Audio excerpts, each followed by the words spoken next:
Coming up, we bring you on a ship tour of Royal Caribbean's Symphony of the Seas. Join us as we explore the ship from top to bottom and share with you some of our thoughts. Is the ship too big? Too crowded? Stay tuned to find out. Come and cruise with us. Come and cruise with us. Come and cruise with us, and you won't regret it.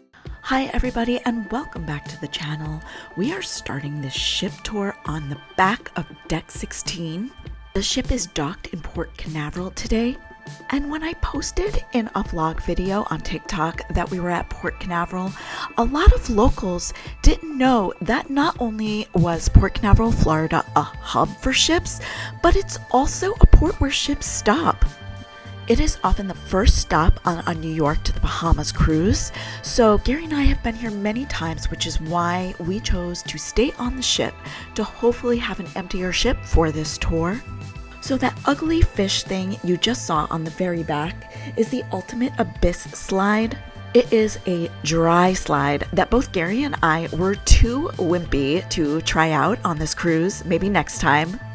Then on the back on both sides of the slide, you have flow riders. We also just passed the wipe out bar.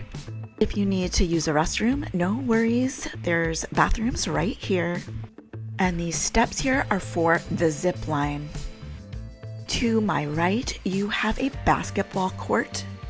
And it's completely netted in, so no balls will be lost at sea. As we walk down the stairs, it's looking like, according to the cruise map, we have officially made our way to Deck 15. That did not feel like a full deck's flight worth of stairs.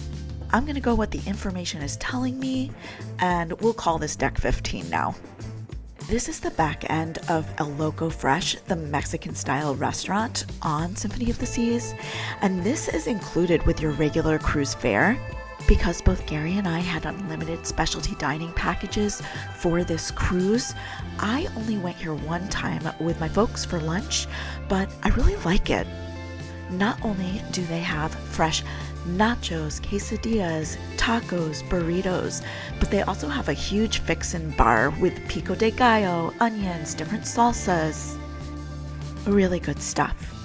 And I want you all to note that at this point of the cruise tour, we've been in Florida for a few hours, and as you can see, it's pretty crowded still, not looking like an empty ship.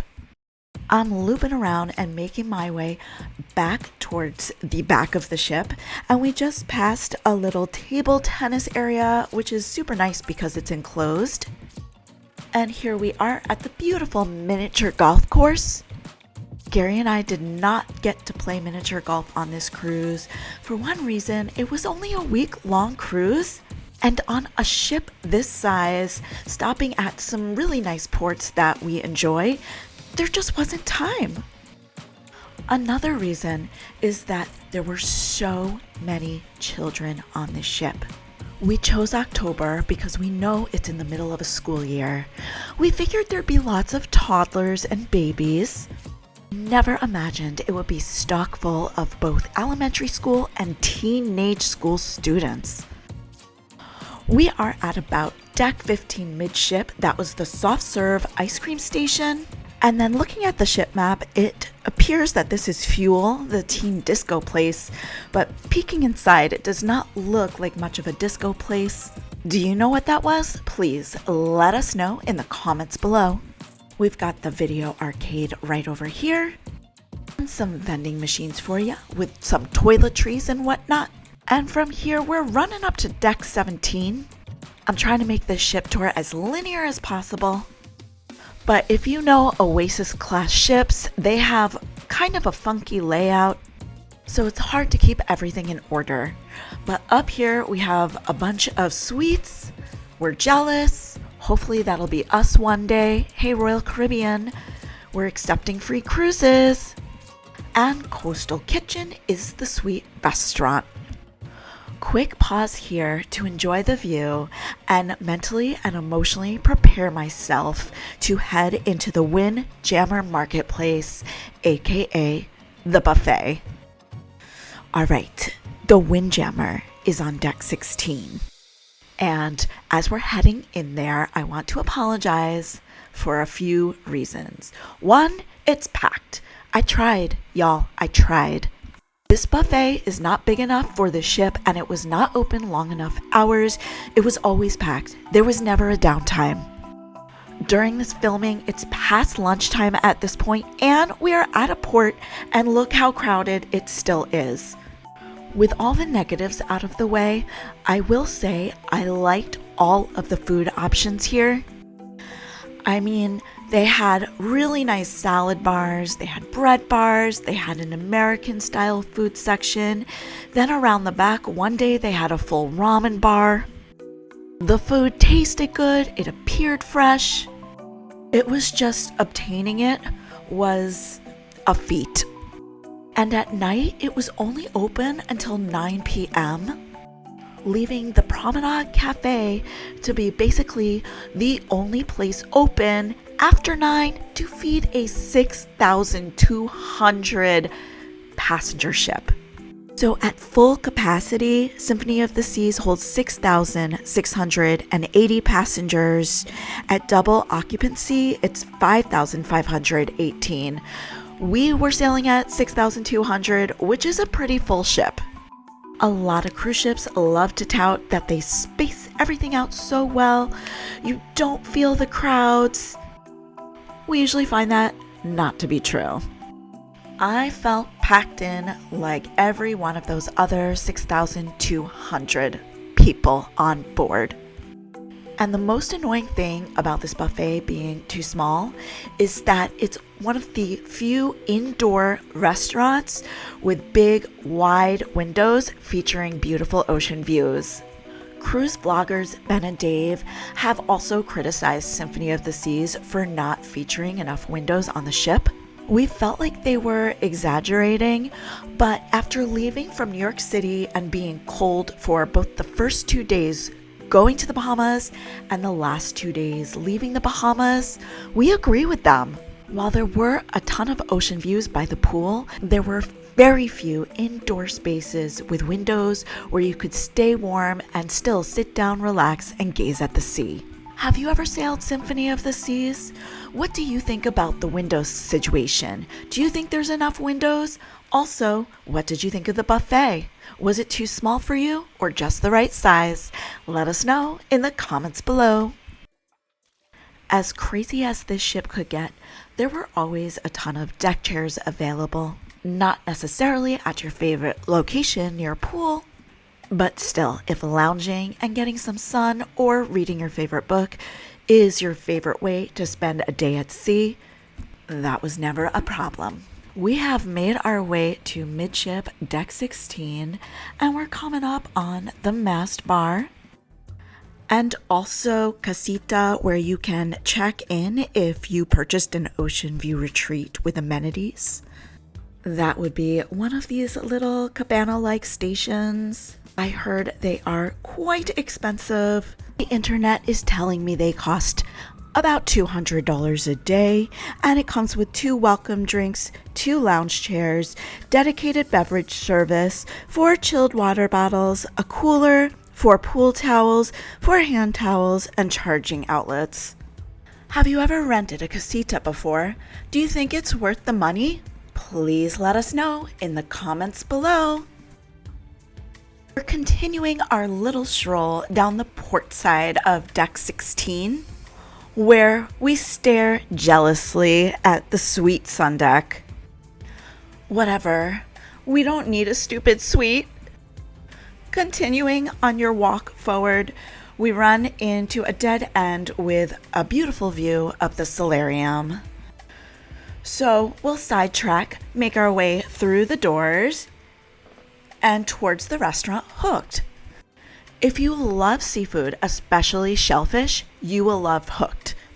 If you haven't seen our first Symphony of the Seas vlog style video yet, I would definitely go back and check that out. In that episode, we not only go to Hooked, but we also go to Chops and 150 Central Park. Tell you all about it, show you some of the food. And of course, we are always curious, have you ever been to Hooked before on Royal Caribbean? What did you think of it? Please let us know in the comments below.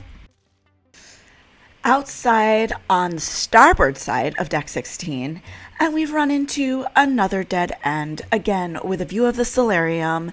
So I say it's time to go down a flight, deck 15, where we will head inside and take a good look at the adults-only Salarium. Our number one issue with this Salarium, and I think this is on all Oasis class ships, you can definitely let me know if I'm incorrect in the comments. But the complaint is that they went through all the trouble of building this glass roof, but it's not enclosed. When it rains, you get soaked. When it's cold outside, you freeze. Quantum class ships appear to all have insulated solariums, protecting you from the weather. All I'm saying is, you're going through the trouble of making a roof, just enclose it. Okay, I'm sorry, rant done. I've already gotten in the comments in my earlier videos that I whine too much. But I feel like these are important things to know. Maybe if you're traveling from New York City in the winter, you might want to find a ship that has an enclosed pool area. It's not really whining, it's pointing out various factors that we didn't love about this cruise ship. There were a lot of things we did love. But as we're coming across the hot tub, one other thing we didn't love was how all the hot tubs were jam-packed in the Salarium. All the time, you guys. So again, hot tip, and I said this in an earlier Symphony of the Seas video, but the hot tubs directly outside of the Salarium tended to be way more empty, especially in the evening, than the hot tubs in the Salarium. Now you're always taking a chance because they are open for children as well, but in the evening we found them to be quiet and peaceful. Directly ahead is the entrance to the Salarium Bistro. And then we're gonna head on out of here and start walking towards the back of the ship on deck 15. And while we're doing that, if you enjoy ship tour, vlog style, or informational cruise videos, I encourage you to please hit the like and subscribe button with the notification bell on. That notification bell will alert you every time we post a new video. With 5 cruises coming up, including another Royal Caribbean cruise, Odyssey of the Seas, you are not going to want to miss them. As we exit the Salarium, these are the hot tubs I was talking about that tend to be emptier in the evening. And we're walking towards the middle of the ship and to the Perfect Storm water slides, which I did get the opportunity to try. You do have to wait on a line to use them, and that does include port days. I think they're pretty fun and a little bit scary for an old gal like me, but you definitely gotta try them if you're into water slides. As we make our way around, some more facts about Symphony of the Seas. She is 1,188 feet long, 215.5 feet wide, and has a 30-foot draft. I've already stated at maximum capacity, she holds 6,680 passengers, but she also has over 2,200 crew members. She was ordered in May 2014 and launched in June 2017. And it's looking like, according to the internet, she was last refurbished in 2023. We are now walking past the beach pool area. The main pool is on the other side of deck 15. The beach pool and the main pool that we are passing now are the 2 big pools on the ship. Then, of course, you have another pool in the Salarium and a kiddie pool as well. Of course, for some more water fun, you have the flow riders on the back of the ship and the water slides as well. By day, always jam-packed, yes, even on a port day, but in the evening, it cleared out a lot and you could usually find a spot in the hot tubs. Continuing on our journey forward in this little nook, you have the sandbar. And then we enter Splashaway Bay, which is the children's pool area. And while we're passing it, I just need to go on one more quick tirade about the kids on board. Because whenever Gary and I talk about how we were annoyed by the amount of children or about the unruliness of children, we get a lot of hate. And I know specifically for a large family-style vacation ship like this, a lot of you are going to say, of course there was going to be kids. And we expected loads of toddlers, but the amount of children of all ages was just overwhelming. And also the amount of discipline placed on them was unbelievable because there was none. There would just be teenagers sitting in packs on the stairwell. No one would tell them to move. Other people couldn't pass by them. They wouldn't move. So rude. During the full shows like Hairspray, parents would let their kids walk around the theater, which is dangerous, actually. And we also had the experience where a mom let her child watch cartoons out loud, no headphones, on her cell phone in Azumi, a specialty dining restaurant. I don't know, I'm turning into a grumpy old woman here, but discipline! We need more discipline these days. Musical theater Laurie is about to break into the song, "Kids, I don't know what's wrong with these kids today," from Bye Bye Birdie. Do you know that song? Please let me know in the comments below. Am I the only theater dork here? Sorry, we're passing the smoking area, which was intense but relatively well contained. And then the patty desk where you can get a diving certification, which Gary finds very suspect considering he got one and he said it took him a month of training. Do you know anything about the PADI certification on board Symphony of the Seas? Please let us know in the comments below. All right, not too much going on deck 14. We already saw the lower part of the Salarium. We can pause and gaze at some beautiful artwork. And I know a lot of you, when watching this video, are gonna hone into the negative things I say and come at me. But remember, I'm saying a lot of positive things too. And the one thing is, this ship is beautiful. We just like to point out both the good and the bad so that you can make a smart decision when choosing your vacation. A major good is Wonderland. It's one of our favorite restaurants at sea. We do go there in one of our future Symphony of the Seas vlog videos coming out soon. So again, please stay tuned. Please hit that like and subscribe button, especially if you're a foodie, because they have some of the most unique dishes around. All right, we made it through and we're now into the guts of the ship and we're walking into the club Dazzles. And this club is one of those places that makes us say to ourselves, 1 week is not enough on this ship. With all the activities, productions, restaurants on this ship, we never got a chance to go to an event here or even just chill here and read. And look how empty it is. I think there's a lot of music and entertainment here going on in the evening, but during the day, it seemed pretty empty and looks like it would have been a great place to just chill and relax and enjoy the views of Central Park. But in the evening, perhaps there were musicians here, live entertainment. Have you ever been to Dazzles? Please let us know in the comments below. It is 2 levels and I'm in love with this lit staircase. It reminds me of all the catering halls on Long Island and in New Jersey. If you know, you know. Anyway, walking around, I do have to say I'm just obsessed with the way this club is designed. It looks very old school, big band. Love it. I love the 2 levels. I'm here for it. Down to deck 8, walking through Central Park. And normally I would say Central Park is a great chill place to relax, have a drink.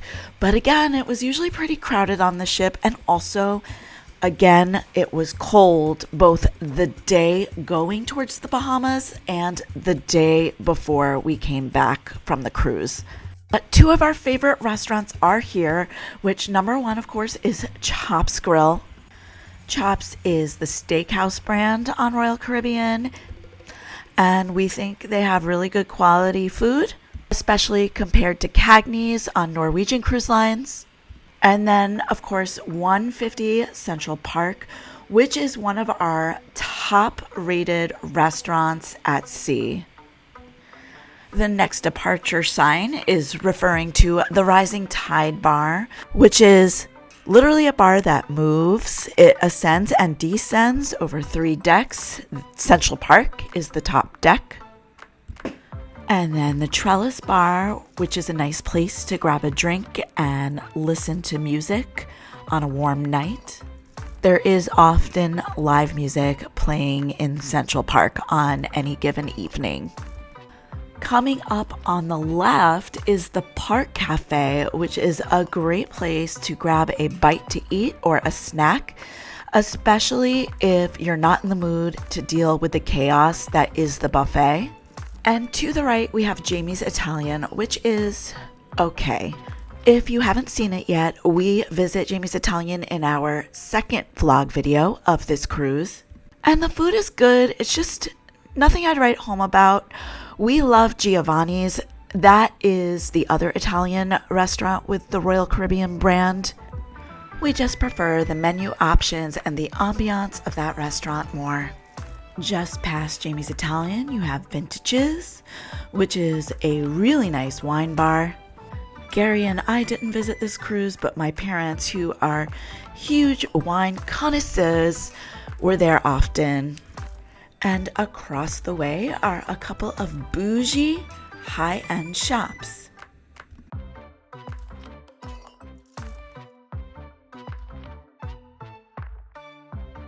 And this just about completes Central Park and Deck 8. We're gonna skip down to Deck 6 forward because Deck 7 is mainly staterooms other than the rock climbing wall on the back. And we're going into the Vitality Spa, which is also essentially the entrance to the fitness center. To the left, you have the nail salon area. To the right was the Vitality Cafe, where you can grab some healthier food options. Fees apply for smoothies and juices. The last time we were at a Royal Caribbean spa was on Adventure of the Seas, and that one needed some serious updating. This is gorgeous. It's really well laid out. I love how spacious it is. I wish we had gotten to get a massage on this cruise, but again, only a week. And of course, a little pricey as always, so we went without. And here is the gym, which I know a lot of cruisers don't care about, but I do, so let's get into it. I said it in our first Symphony of the Seas vlog video, and I'm gonna say it again in this video and get more into it, but this was my all-time favorite cruise ship fitness center. I did go here early in the morning. I was bracing myself for the crowds. It was never insane. Yes, it was busier than this earlier, but there was always a cardio machine available. This space where the fitness classes are was basically open throughout the day, so you could go stretch there. It had good, thick, fluffy mats to stretch on. And then not only did it have all the cardio equipment you saw by the entrance, but there's more here. And this was a little sneakier, so this tended to be nice and empty 24/7. But then what sealed the deal for me? Dun, dun, dun, dun. Cue majestic music. A supported pull-up machine. Yeah, you heard me right. A supported pull-up machine is gonna make or break my cruise. It almost negates the unruliness of the children in my book. Almost, but not quite. In addition to the supported pull-up machine, there were 2 more pull-up bars. And then the bathrooms were actually in the fitness center. Sometimes you have to leave the entire gym to use a restroom on a cruise. Not the case on Symphony of the Seas. Walking out of Vitality Spa, this is what you see. And we're gonna walk down one flight to Deck 5 to walk across that way because Deck 6 is a little broken up. And finally, Deck 5, which starts with the Royal Theater. Inserting some footage Gary took of the theater from the upper level right here, just so you can see how big and beautiful it was. We really love the design, and we saw some of the best cruise productions we've ever seen on a ship here. We get into them in all of our other vlog style Symphony of the Seas videos. So what am I going to say? I'm going to say subscribe to find out more about each individual production. In case you've lost track of where we are in time and space on this ship, we are on deck 5 near the front of the ship, walking towards the back in the Royal Promenade. Coming up on the left is Bolero's, the Latin Club. They also have a nice bar there that serves up Cuban mojitos and other classic cocktails. And then we have Starbucks. And by the way, if you do get a drinks package, Starbucks is not included, although the Promenade Cafe has a We Proudly Brew Starbucks, which does make your included specialty coffee drinks. And on the other side of Starbucks is the On Air Club, which hosts the karaoke and some music trivia. We tried to get in for some karaoke one night, but it was ram-packed, people spilling out the sides. Simply not a big enough venue for a ship this size. Then, of course, you've got loads of retail stores on this ship. Everything was closed today on a port day, but on your average sea day, not only would the shops be open, but all the kiosks in the middle of the promenade would be open and selling lots of goodies as well.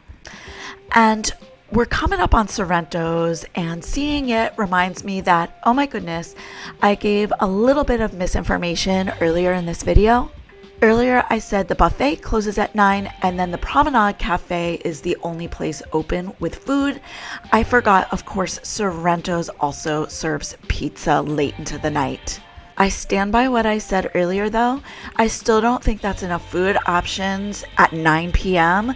for 6,200 people. I think if the buffet was just open till 10 or 10:30, that would solve so many crowding problems.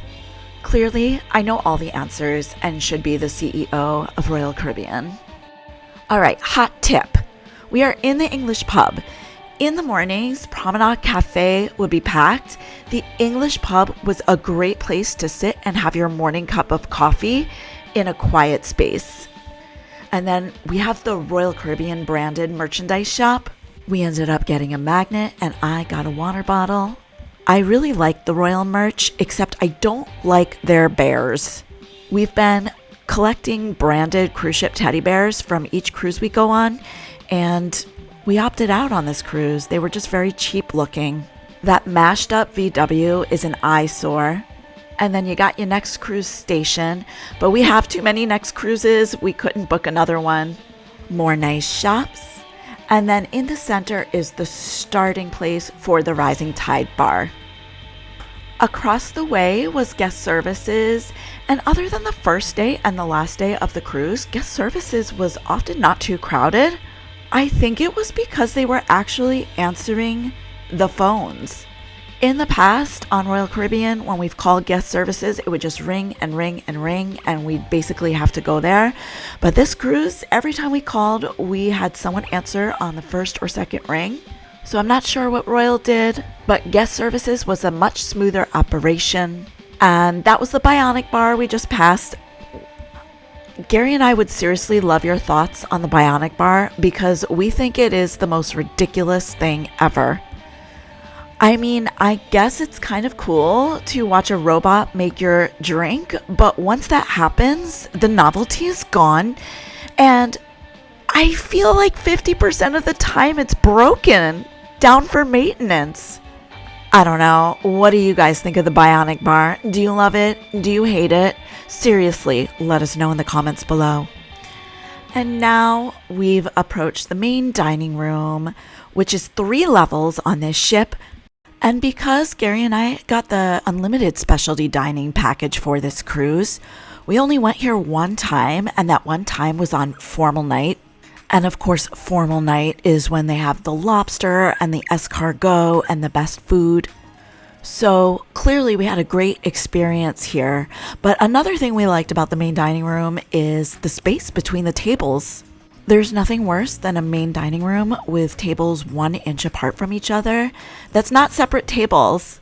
I think legally in the Book of Cruising, a separate table consists of at least 2 feet separation, and Royal Caribbean had it. We appreciate it. We love it. We think the main dining room's gorgeous. Also on deck 5, the running track, which went around the entire ship. I'm more of a treadmill girly for myself, but my parents loved this and used it every single day for exercise. It's blocked off right now, but you get the gist. It's a track and you get nice views of the ocean as well.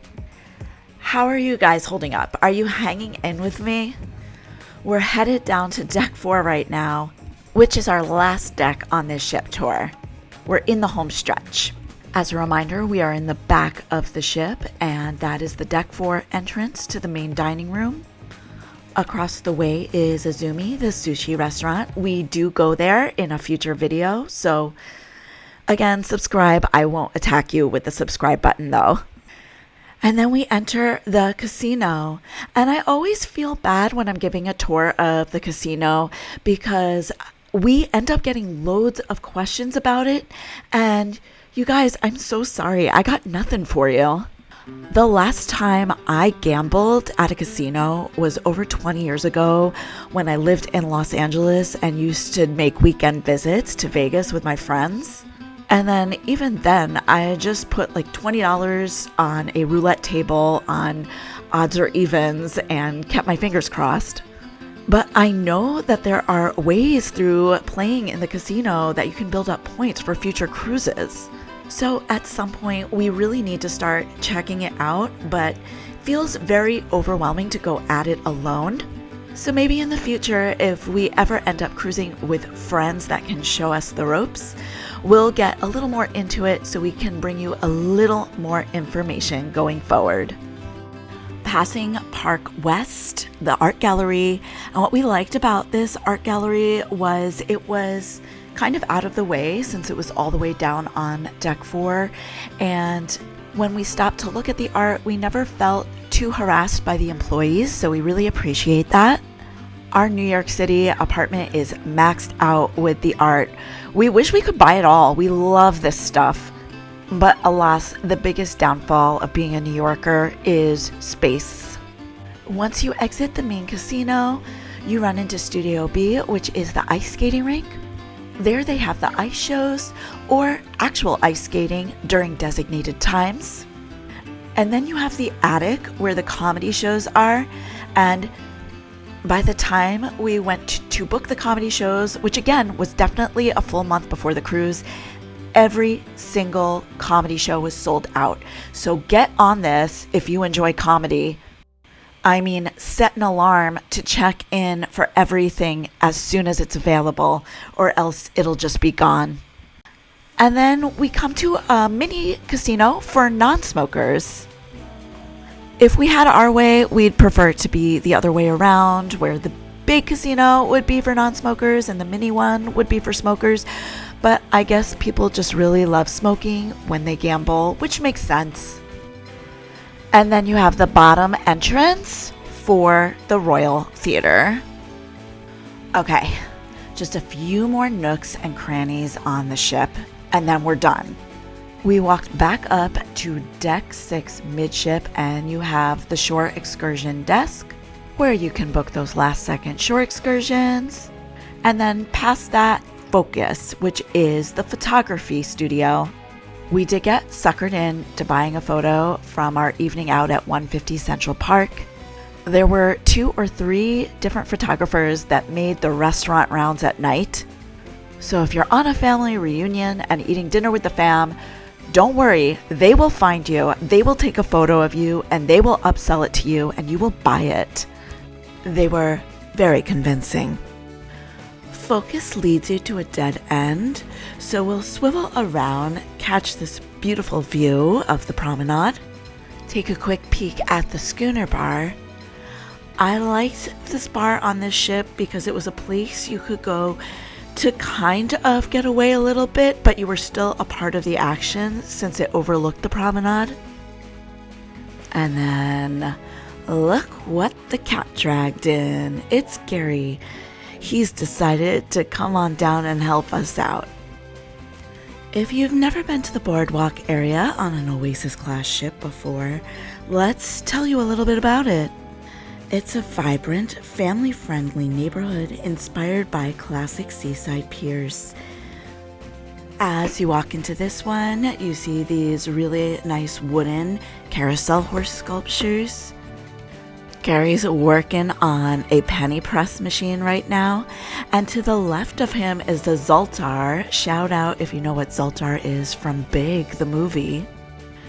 The doghouse to the left makes hot dogs, and it is included in your regular cruise fare.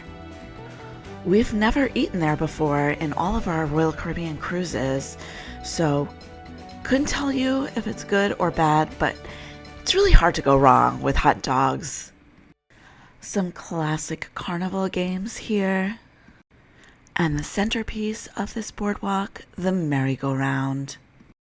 This charming carousel features beautifully crafted, hand-painted wooden horses and is a classic amusement park style ride that adds a nostalgic touch to the ship's entertainment options. And as you gaze at the beauty of the carousel, you'll catch a whiff of Sugar, the candy store, and you will feel obsessively, compulsively forced to go in and check it out because it smells so good. And not only do they have candy, but they have a bunch of different ice cream flavors. Unfortunately, everything in here is an extra fee, but there's no candy included in your ship fare, so if you love candy, you have a place where you can grab some. Back out on the prowl, Gary spots Surf Shack, which is another retail shop which sells what I think to be more upscale style looking beach poolwear plus accessories. Across the way is Playmakers, which is a sports bar and arcade. This cruise took place during the World Series. The Yankees lost. I didn't care because I'm not a sports fan, but my parents were bummed. And then we have Johnny Rockets. And just so y'all know, both Johnny Rockets and Playmakers have food which is included in your specialty dining package. We've almost come full circle. We started at the top of the Ultimate Abyss. This is the bottom, and then you have a little play area to the left of it. And then you have to walk up a flight, but you can do the rock climbing wall entrance on deck 7. They have it on both sides of the back of the ship, but I found that only the left one was open. And then we run into the Aqua Theater and the very end of our tour. Of course, the Aqua Theater is where they have diving shows and other activities. And that is almost a full ship tour. Of course, we skipped out on a couple of little places, the Diamond Lounge, the card room. But otherwise, yeah, that is the ship. And if you feel like you're still not sure of what a Symphony of the Seas cruise experience might be like for you, we have other vlog style videos, 2 that are out already, 2 to 3 more coming soon. So please subscribe so you don't miss them.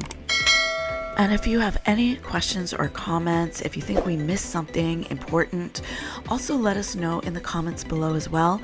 We love engaging with you guys, and we love getting feedback about our videos. Sometimes people accuse us of whining and complaining too much, but we're just trying to give you our honest, non-sugar-coated opinion. Overall, we think Royal Caribbean's Symphony of the Seas is a gorgeous ship with lots to do. Until the next vid, we want you to live your best cruise life. Bye-bye.